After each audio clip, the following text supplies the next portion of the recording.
మా ప్రాణాలు వచ్చాక తప్పని వస్తాను. అవి 2018 చరిత్ర ఒకటి జరుగుతుందండి. వచ్చారు డైరెక్ట్ తీసేయడం తర్వాత ఇది మనకి ఏదో చెప్పలేదు. 108 చండీ హోమం అంటారు నాన్న. అది ఎంత దూరం వచ్చో చూడండి.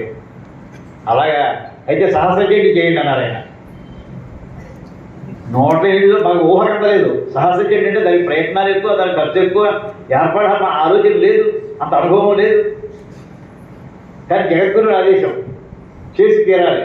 ఆగాడు చేస్తే మళ్ళీ ఆడ చేద్దామని చెప్పి ఏడాది కాలం దానికి కావాల్సినటువంటి సంభారాలన్నీ ఏర్పడుతున్నాయి. 2019 మళ్ళీ చైత్ర బహుళ ఎదురు చేసినాడు. సహస్ర చండీ హోమం చేశామండి. అది అయిందండి. ఇంతలో కాశీ నుంచి 2022లో అవతార శర్మ గారు మా ఇంటికి వచ్చేసి అవతార గారికి సహస్ర చండీ చేద్దాం అనుకుంటున్నామండి. మొత్తం మీ బ్యాచ్ అంతా వచ్చి చేయించండి. మొత్తం అక్కడికి వెళ్ళేపోయండి. 10 హోమగుండాలు పెట్టి 10 రోజులు ఏకంగా చేసుకుంటే మళ్ళీ ఇంకో సహస్ర చండీ జరిగింది. మామూలు నిత్యం జరిగేటటువంటి మాసవారి చండీ హోమాలు కాకుండా 2 సహస్ర చండీ హోమాలు జరిగాయండి. ఇలాగ మాసవారి చండీ హోమాలు ఇప్పుడు 211 ఇప్పుడు జరుగుతుందండి. ఎల్లుండి పొద్దున్న 25వ తారీఖు. ఇదంతా ఎక్కడి నుంచి వచ్చిందండి? ఇది ఆ చింతామణి గణపతి లేదా ఆయన తల్లి గారు అమ్మవారు, ఆవిడ భర్త పరమేశ్వరుడు మమ్మల్ని ఇస్తున్నటువంటి అనుగ్రహం అండి. ఈ అనుగ్రహం మీద ఒక గొప్ప శ్లోకం చదువుతానండి. ఏమండి, పరమేశ్వరు యొక్క అనుగ్రహాన్ని కోరుకుంటూ ఒక ఆయన గొప్ప శ్లోకం రాశారండి. ఆ శ్లోకం చదవాలనిపించిందండి. నధనం నచ రాజ్య సంపదం. నాకు రాజ్యం అక్కర్లేదయ్యా, డబ్బు క్యాష్ కూడా అక్కర్లేదయ్యా. నైవేద్యం, నాకు చదువు కూడా అక్కర్లేదయ్యా. మరి ఇంకేం కావాలి? దేవుడి దగ్గరికి వచ్చి ఇదమేకమర్థయే, ఇది ఒక్కడే కోరుకుంటున్నానయ్యా. ఏమిటంటుందండి అది? మైదేహి మనాగపి ప్రభో కరుణాభూరితరంగితాం దృశ్యం. నీ కరుణామయమైనటువంటి దుర్గును ఒక్కసారి నా మీద వేరే ఎత్తాలు. నాకు ఇంకా అక్కర్లేదు. ఎంత బాగుందని ప్రార్థన. నాకు డబ్బు అక్కర్లేదు, రాజ్యం అక్కర్లేదు, ఐశ్వర్యం అక్కర్లేదు, నీ అనుగ్రహం కావాలయ్యా. ఈ పద్యం వేళ ఈ శ్లోకం ఇక్కడ చదవాలనుకున్నానండి. ఆ శ్లోకం ఎవరు రాశారో తెలుసునా అండి? ఈ ఊరైన రాశారండి. ఈ ఊరైన రాశారు. పండిత జగన్నాథరాయలు రాసినటువంటి రసగంగాధరంలో పెట్టండి. ఈవేళ ఇక్కడికి వస్తుంటే అసలు రసగంగాధరం యొక్క స్థాయి ఈవేళ ముంగంటలో ఉన్నటువంటి వాళ్ళు ఎంతమంది ఆ రసాన్ని రుచి చూశారు? అసలు ఎవరైనా రుచి చూసారా? ఉన్నారు అంటే వాళ్ళు ఎంత అదృష్టవంతులు కదా అని అనుకుంటున్నానంటే నిన్న మధ్యాహ్నం వెంటనే డౌన్లోడ్ చేసుకుని రసగంగాధరం తిరిగేశానండి. అందులో లభించేటువంటి శ్లోకం ఉంటుంది. చదువు అక్కర్లేదు నాకు. చదువుకు చదివేస్తే మళ్ళీ ఏదో సంపాదించుకోవడానికి కదా. నాకు ఆ చదువు వద్దు, సంపాదన వద్దు. బాగా సంపాదిస్తే నెక్స్ట్ ఎక్కడికి వెళ్తారంటే రాజ్యం కావాలనుకుంటాడు. మొట్టమొదటి చదువు కావాలి. చదువు వచ్చిన తర్వాత డబ్బు కావాలి. డబ్బు వచ్చిన తర్వాత అధికారం మీద చూస్తున్నారు కదా, అందరూ చూస్తున్నాం కదండి. ఈ 3 కూడా నాకు అక్కర్లేదు. ఏం కావాలని అనుగ్రహం కావాలి, నాకు ఇంకేం అక్కర్లేదు సార్ అంటూ చెప్పేటటువంటి మానవుడు అండి. ఆయన్ని స్మరించుకోవాలనుకుంటూ ఇవాళ మధ్యాహ్నం సరదాగా ఒకరిద్దరితో అన్నానండి. ఆయన చమత్కారాలు ఎలా ఉంటాయి చూడండి. అంటే ఇక్కడ చేరామంటే ఆయన పండిత రాయలు కాదండి, పండిత రాజ. అది హిందీలో ఉండేటటువంటి పండితరాయ జగన్నాథ. అదేంటి ఆయన పేరు, జగన్నాథ పండిత రాజ. ఆ పేరు మీద ఉన్న ఆయన పుస్తకాలంతా కూడా. రాయలు అనే పేరు మన తెలుగులో రాయలు పెట్టుకున్నామండి. ఆయన రాసినటువంటి రసగంగాధరంలోనండి అది ఏంటంటే ఒక అలంకార శాస్త్రం అండి. శాస్త్రాలు చాలా ఉన్నాయి మనకి. వ్యాకరణ శాస్త్రం ఉంది, న్యాయశాస్త్రం ఉంది, వైశేషం ఉంది, అటు వేదాంగాలు 6 ఉన్నాయి, అటు 6 దర్శనాలు ఉన్నాయి. కావ్యపరంగా చూస్తేట అక్కడ చెప్తారండి, కావ్యకన్యా గురునీతే స్వయం. ఇంతమంది పండితులుంటే కావ్యకన్యక ఎవరిని వరిస్తుంది? అంటే ఒక వ్యాకరణం చదువుకున్నటువంటి వాడిని ఒక మనిషిగా భావిద్దామండి. వ్యాకరణం చదువుకున్నటువంటి పండితులు, మీమాంస చదువుకున్నటువంటి పండితులు, ఇంకో జ్యోతిషం చదువుకున్నటువంటి పండితులు, ఇలా పండితులు అందరూ కూర్చున్నారు అనుకోండి. కావ్యకన్యకు వచ్చి వరమాలు ఇచ్చి అమ్మ నువ్వు స్వయంవరంలో ఎవరైనా వెతుక్కోమంటే వీళ్ళందరి దగ్గర ఒక్కొక్కరి దగ్గర వస్తూ నేను వ్యాకరణం చదువుకున్నా అంటే ఆయన నాకు తండ్రి లాంటి చెప్పి నమస్కరించి పక్కకి వెళ్ళిపోతుందండి. మీమాంస ఆయన పండితుల దగ్గర వెళితే ఆవిడ అనుకుంటుందా ఈ నాకు వాక్యాలు ఎలా మాట్లాడాలో అర్థం తెలిసినటువంటి వాడు ఇంత మాట్లాడితే నాకెందుకు వచ్చని చెప్పి ఆయన దగ్గర పక్కకి వెళ్ళిపోతుందండి. ఇలా ఏ పండితుడు చూసినా కానీ అందరినీ వదిలేసుకుంటూ ముందర వెళ్ళిపోతుంటండి. మరి ఎవరెవరు వదిలిస్తారు కదా, స్వయంవరం అది ఎవరెవరు వదిలేదు. అలంకార శాస్త్రం చదివినప్పుడు ఎవరైనా ఉన్నారా చూసుకుంటుందండి. ఆ అలంకార శాస్త్రం అంటే ఏమిటో, అది ఏమిటో, దాని లక్షణాలు ఏమిటో చెప్పినటువంటి మహానుభావుడు మన పండిత జగన్నాథరాయలండి. అందులో అంటే ఆయన ఉపమాలంకారం ఎలా, దాని నిర్వచనం ఏమిటి, నిర్వచనాలు చెప్పాలి. వాక్యానికి అలంకార శాస్త్రంలో ఉపమాలంకారం, ఉత్ప్రేక్షాలంకారం, రూపకాలంకారం, అనన్యాలంకారం, ఇవన్నీ అలంకారం కొన్ని వందలు ఉన్నాయండి. మనకి పేర్లే తెలియవు అసలు. ఈ శాస్త్రాలన్నింటిలో కూడా వీటి లక్షణాన్ని నిర్వచించి దాని ఉదాహరణ కూడా ఇవ్వాలండి.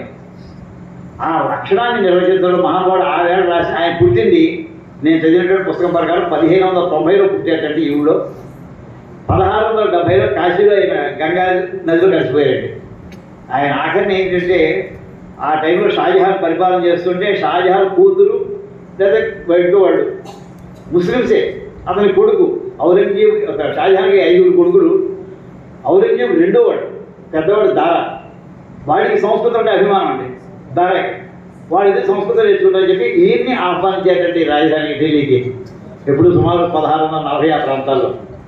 అది అయిపోయిన తర్వాత ఏమైందంటే ఔరంగజేబు ఆ దారాన్ని అరెస్ట్ చేశాడు, తండ్రిని అరెస్ట్ చేశాడు, చంపేశాడు కూడా పురాణాత్ముడు.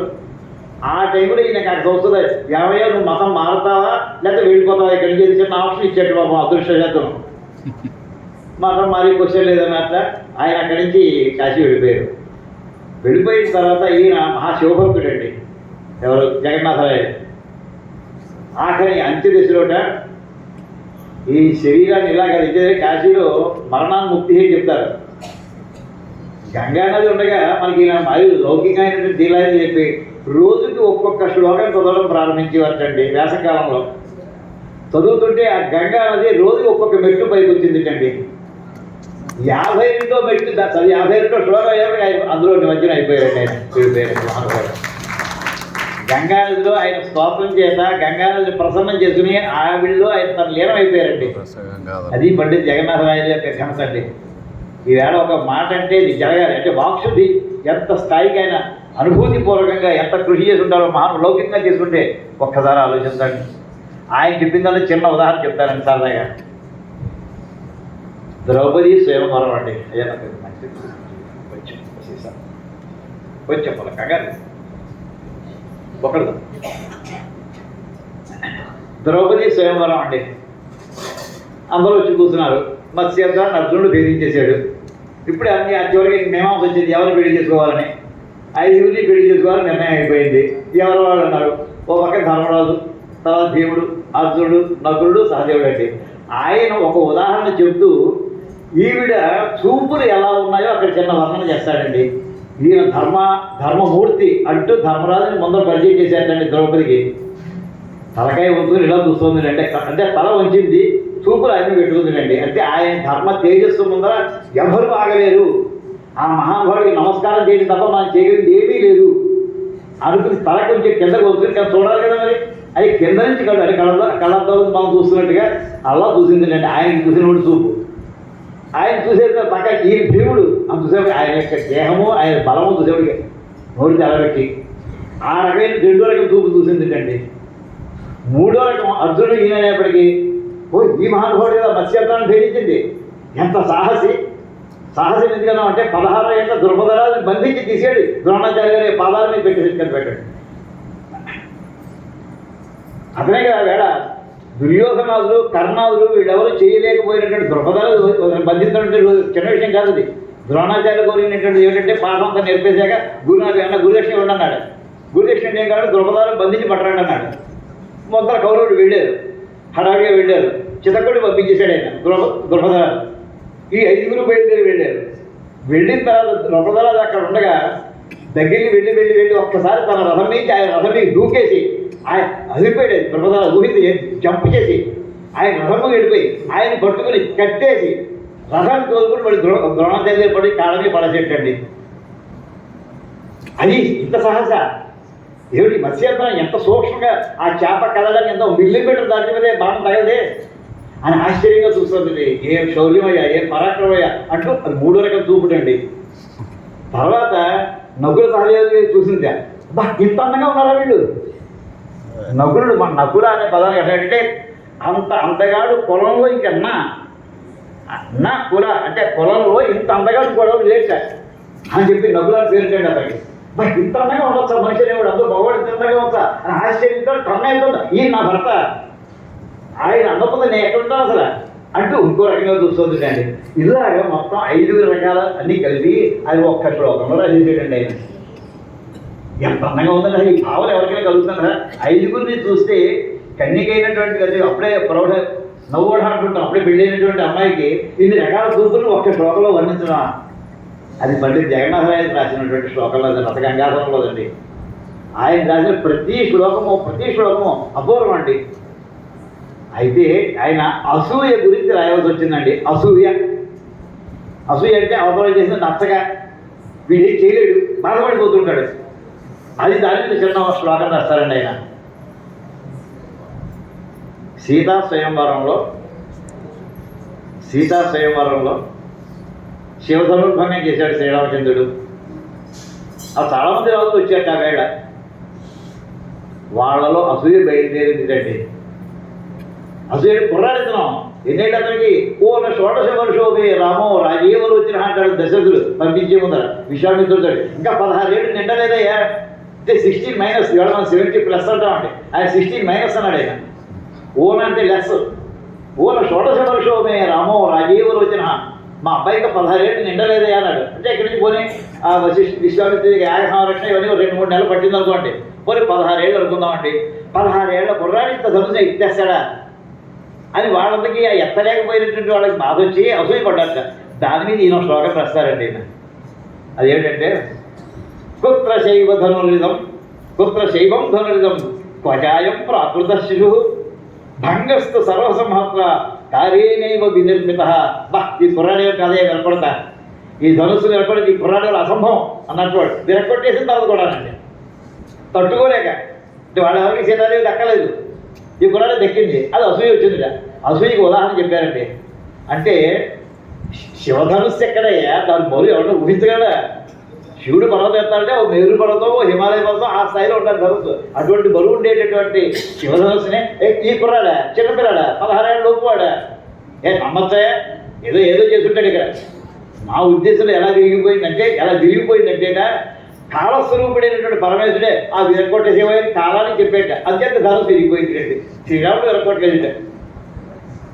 అంటే అసూయని వ్యక్తం చేయడంలో ఎలా చెప్పచ్చు, మా వాళ్ళు ఎలా ఫీల్ అవుతారో ఇలాంటి అపూర్వమైనటువంటి శ్లోకాలతో నింపేసాడండి ఆయన మహానుభావుడు రసగంగాధరంలో. ఇది కొన్ని ఉదాహరణలు స్మరించుకుందాం అనిపించడానికి వేళ మీ అందరి ముందర ఈ క్షేత్రంలో. అది సందర్భమో అసందర్భమో నాకు తెలియదు, కానీ ఈ ఊరి యొక్క మహత్యం అంటే ఇక్కడ అడుగు పెట్టే ముందర మాత్రం అండి నేను ఎలా అనుకుంటానంటే ఉజ్జయినిలో జీవించినటువంటి కాళిదాసు ఎటువంటి వాడు, మొంగండలో జీవించినటువంటి పండిత రాయలు అటువంటి వాడండి. ఏం తక్కువలేదు. అది ఆ స్థాయి ఇంకేంటంటే ఆయన రాసినటువంటి ఇప్పుడు 400 సంవత్సరాలు అయ్యా ఆ స్థాయి తగ్గలేదు, దాన్ని మించిన గ్రంథం రాలేదు. అదండి ఈ స్థాయి. ఇదంతా ఉండగా ఎందుకు చెప్తానంటే అండి దీని మీద ఎవరన్నా నేను రీసెర్చ్ టాపిక్గా ఎవరైనా తీసుకున్నారా అంటే నాకు ఇంకో గురుగారు వస్తారంటే రంగంలోకి. పుల్లెల శ్రీరామచంద్రుడి గారిని ఐనిడి స్వగ్రామం వారి దగ్గర అధ్యయనం చేశానండి. ఆయన పిహెచ్డికి రసగంగాధరాన్ని రీసెర్చ్ టాపిక్గా పెట్టుకున్నారండి. ఆయన దాని మీద వచ్చిందంటే ఆయన అప్పుడు ఇలాంటి ఉదాహరణ చెప్తూ ఉండేవారు. వారు నాకు చేసినటువంటి సంకల్పం ఎటువంటిదంటే ఎప్పుడో ఒకసారి నేను బెంగళూరు వెళ్ళానండి. ఇంకా వేద గురించి చెప్పలేదు సార్, నేను మీ ఇచ్చిన టైంలోనే ప్రయత్నం చేస్తాను పూర్తి చేయడానికి. తప్పకుండా అందుకుంటాను దేవుడు చెప్పుకుంటుంటే అన్నీ కొన్ని కట్టాలండి, రకరకాల కట్టాలి. ఒకసారి బెంగళూరులో ఏదో మీటింగ్ అయితే సైన్స్ వేదాల్లో సైన్స్ ఎక్కడ ఉంది అనే టాపిక్ మీద మాట్లాడాలి. నన్ను ఇన్వైట్ చేశారు, వెళ్ళానండి. మీటింగ్ అంతా అయిపోయిందండి, చాలా బాగా వెళ్ళింది ప్రసంగం వేళ. ఒక ఆయన ఇందాక అయితే అసూయన్నా చూసారా, అది ఎప్పుడు ఉంటూనే ఉంటాయి. మనం వెళ్తే మన నీడ మనకంటే ముందర ఉంటుందండి ఎప్పుడు కూడా. అందరికీ పండితులందరికీ అనుభవంలోనే ఉంటుంది. ఎక్కడో ఉంటుంది, మన పక్కనే ఉంటుంటారు, మామూలుగా తెలియదు. ఏమయ్యా నీ సంస్కృతంలో ఏం క్వాలిఫికేషన్లో మాట్లాడుతున్నావు ఈ సభలో వారు అడిగాడండి మీటింగ్ అయిపోయాక. మాట్లాడడం అయిపోయింది కదా, ఇప్పుడు నా క్వాలిఫికేషన్ అవసరమా? నేను చదువుకున్నా ఎంఎస్సీ చదువుకున్నాను, న్యూక్లియర్ ఫిజిక్స్, బాంబులు ఎలా తయారు చేయాలో చదువుకున్నానయ్యా, యాటం బాంబు ఎలా తయారు చేయాలి, హైడ్రోజన్ బాంబు ఎలా తయారు, అది నేను చదువుకున్నాను. అది వేళ ఈ మీటింగ్ అవసరం లేదు ఆ టాపిక్. నేను ఏం చదువుకుంటే నీకెందుకు? నువ్వు క్వాలిఫికేషన్ అయితే మాట్లాడడానికి నీకు అధికారం లేదే అని అంటున్నాడండి. అతను చెప్పారు ఇక్కడ అటువంటి మాటలు ఇప్పుడు ఈ గ్యాస్ మార్కి ఏ క్వాలిఫికేషన్ రాకుండా ఎవరిని అడుగుతాడయ్యా, నేను అంత వాడిని కాదు కానీ ఆయన శంకరాచార్య నీ పిహెచ్డీ ఉందా, నీ భాగ్యాలు చదవని ఎవరిని అనగలరా, అర్థం ఉందా మాటకి అని అన్నాను. కానీ లోపల మాత్రం గుర్తు ఉందండి. అందుకోసం పట్టుదలతోటి ఎప్పుడో మళ్ళీ ఎంఏ సంస్కృతం చదవాలి, క్వాలిఫికేషన్ కోసం అండి. చదువుకోవడం చిన్నప్పుడే వ్యాల్యూనే నాకు మా గురుగారు ప్రారంభించారు. అనుగ్రహంతో కావ్యాలన్నింటి విష్ణు సహస్రనామం 1966లో సంస్కృత లిపిలో చదువుకోవడం అలవాటు అయిందండి. 1966 నాటికి గ్రంథాలన్నీ కూడా రఘువంశం, కుమారం, మేఘనందేశం అన్నీ కూడా ఇక్కడ ఉండగానే నాకు చదువులు అయిపోయాయి, హై స్కూల్లో ఉండగానే. అటువంటిది ఈ మాట నాకు బాధేసేది. గురుగారితో చెప్పాను, గురుగారు ఇలా అన్నారండి. మన ఆ వ్యక్తుల విశేషాలు ఏంటంటే మీటింగ్ బాగా జరిగిందని, కానీ ఎవరో ఈ మాట అన్నారండి అన్న. అలాగా అన్నారంటే ఆయన చెప్పలేదండి. వారికి చెప్పడం ఏం జరిగిందంటే చెప్పే కదా, నేను పెద్ద పట్టించుకోలేదు. 1998 ఆ టైంలోనండి ఓ రోజునే వారికి పొద్దునే సాయంకాలం వెళ్ళానండి. మామూలు గురిగారు చూద్దాం, సాయంకాలం వెళ్దాం, 2 నిమిషాలు కూర్చున్నాం వారి సన్నిధానం. నేను వారి ఇంట్లో వెళ్ళే సన్నివేశం ఏంటంటే వారికి చిన్న అవుట్ హౌస్లో ఉండి ఒక గది ఉండేది. ఆయన అందరూ చదువుకోవడం రాసుకోవడం ఎక్కడ చేసుకునేవారు. అందులో ఒక గుమ్మలో ఎవరైనా జీవిత సేవలు వస్తే ఆ గుమ్మలో వెళ్ళడం, బయటకు వచ్చేయడం, ఫ్యామిలీకి సంబంధం లేకుండా వీడియో గది కింద ఉండేదండి. నేను వెళ్ళాక ఎవరో ఒక ఆయన గదిలోకి ఆయన దిగుతున్నారు, మా గురుగారు గడప దాకా వచ్చారు, నేను బయట ఎక్కబోతున్నాను. వెంటనే ఆయన అవధానం ఏదో ఆ మధ్య ఎవరో నీ సంస్థలో ఏం క్వాలిఫికేషన్ అన్నారు. అప్పుడు 2 ఏళ్ళు అయింది అప్పటికి ఆ మాట జరిగి. వారి మనసులో వారికి అంత నిక్షిప్తం చేస్తున్నారు ఆయన. అది ఉస్మానియా యూనివర్సిటీ వాళ్ళు డిస్టెన్స్ ఎడ్యుకేషన్ సంస్కృతం ప్రారంభించారయ్యా, నువ్వు పరీక్ష కట్టేసే, రేపు పొద్దున వెళ్ళి అప్లికేషన్ తీసి ఫారం సెలెక్ట్ చేస్తే. ఫిబ్రవరిలో జరిగిందండి ఇది. గురుగారు పరీక్షలు ఎప్పుడు ఉంటాయండి అని, మార్చిలో ఉంటాయి సార్. నెల నాళ్ళలో ఇప్పుడు అప్లికేషన్ పెట్టి సిలబస్ బోర్డు ఉంటుంది, సిలబస్ తప్పకూడదు, నీకు ఎందుకు నేను చెప్పాను కదా నువ్వు కట్టు ముందా అన్నారండి. ఫిబ్రవరి 10వ తారీఖుని వెళ్ళి అప్పుడు వెళ్ళి అప్లికేషన్ ఫామ్ తెచ్చుకుని ఫారం సెలెక్ట్ చేసి ఇచ్చానండి. స్టడీ మెటీరియల్ ఏదో వాళ్ళు పంపించారు. ఇంకా తర్వాత ఇంకో వారం పోయితే ఇంకా స్టడీ మెటీరియల్, అది స్టడీ మెటీరియల్ రావడమే ఆలస్యం అండి. ఈ క్లాసులు పోస్టులు అవుతూ వచ్చి మార్కులు ఎగ్జామ్స్ అయిపోయాయండి. అదృష్టానికి యూనివర్సిటీ ఫస్ట్ వచ్చామండి. అంటే కారణం ఏంటంటే వారు అనుగ్రహం అనేది. అందులో కొన్ని అవాంతరాలు ఇంకా 3 పరీక్షలు అంటే చెప్తాను. మరి గురుగారి యొక్క దీక్ష ఎలా ఉంటుంది, మనం ఏదో రకంగా దర్శించాలని. 3వ రోజునండి 6 పరీక్షలు ఏమో ఉన్నాయి. 3వ రోజు పరీక్ష అయిపోయి ఇంటికి వచ్చానండి. అంటే సభలో చెప్పాడు. మా వదిన ఒక ఆవిడ, అంటే మా బాబాయ్ గారి కోడలు, తొండవరం వెంపరావు సాంబశివ శాస్త్రి గారి పేరు వినే ఉంటారు. 2 తరాలు వెనకాలండి. అపర బృహస్పతి అండి ఆయన, వేదాధ్యయనం వేద భాష్యం పాఠం చెప్పడం. అపర బృహస్పతి తొండవరం అండి. వారి అమ్మాయి అండి ఈవిడ, మా వదిలి గారు, మా బాబాయ్ గారి కోడలు. చెన్నైలో ఉంటారు వాళ్ళు. ఆవిడ కాలం చేసిందండి. మా అమ్మ ఎంత ప్రేమో మాకు చెప్పలేము, ఎంత ప్రేమో. ఆ మాట సాయంకాలం 3వ రోజు పరీక్ష ఆలోచించిన తర్వాత ఆ వార్త వచ్చిందండి. చాలా బాధపడ్డారు. మొన్నటి కొంచెం మళ్ళీ పరీక్ష ఉంది, ఇంకా పరీక్ష మానేద్దాం అంతే. వెళ్ళదలుచుకోలేదు, రాత్రి పుస్తకం ముట్టుకోలేదండి. ఆవిడ చిన్నప్పుడు ఆవిడ ఎలా చూసి అలా చూసి అని అవి చెప్పుకునేవాడు. మొన్నటి పొద్దున్న మధ్యాహ్నం పరీక్ష 2 o'clock అండి. మా గురుగారేమో ఆయన బాబు శ్రమపడి ఆయన చెప్పి పరీక్ష రాయమన్నారు ఆయన. మనమేమో సంప్రదించారు పరీక్ష మానేద్దామని మనం కూర్చున్నాం.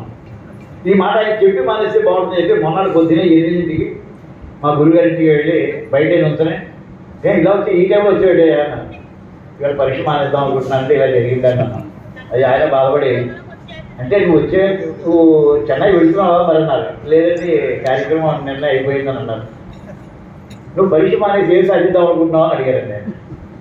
నువ్వు బాడీ చూడడానికి చెన్నై వెళ్తావా, వెళ్ళట్లేదు, ఇప్పుడు కార్యక్రమం అయిపోయింది, నువ్వు ఇంట్లో కూర్చొని బాధపడుతూ కూర్చోవడం తప్ప సాధించింది ఏం లేదు, మాట్లాడే పరీక్ష అన్నారండి.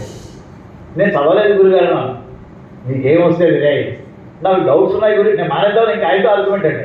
నాకు అనుమానాలు చాలా ఉన్నాయి, నీకు అనుమానాలు ఏమైనా చిన్న స్లిప్ మీద రాసుకుని మళ్ళీ రాదు. అంటే సర్ది ప్రకారంలో నాకు 3-4 అనుమానాలు ఉన్నాయి, నువ్వు అడిగి ఇంటికి వెళ్ళి 5 నిమిషాలు ప్రిపేర్, ఏ అనుమానాలు లిస్ట్ రాసి పట్టరాలే, రాసి తీరాల్సిందే బైక్ అన్నారండి.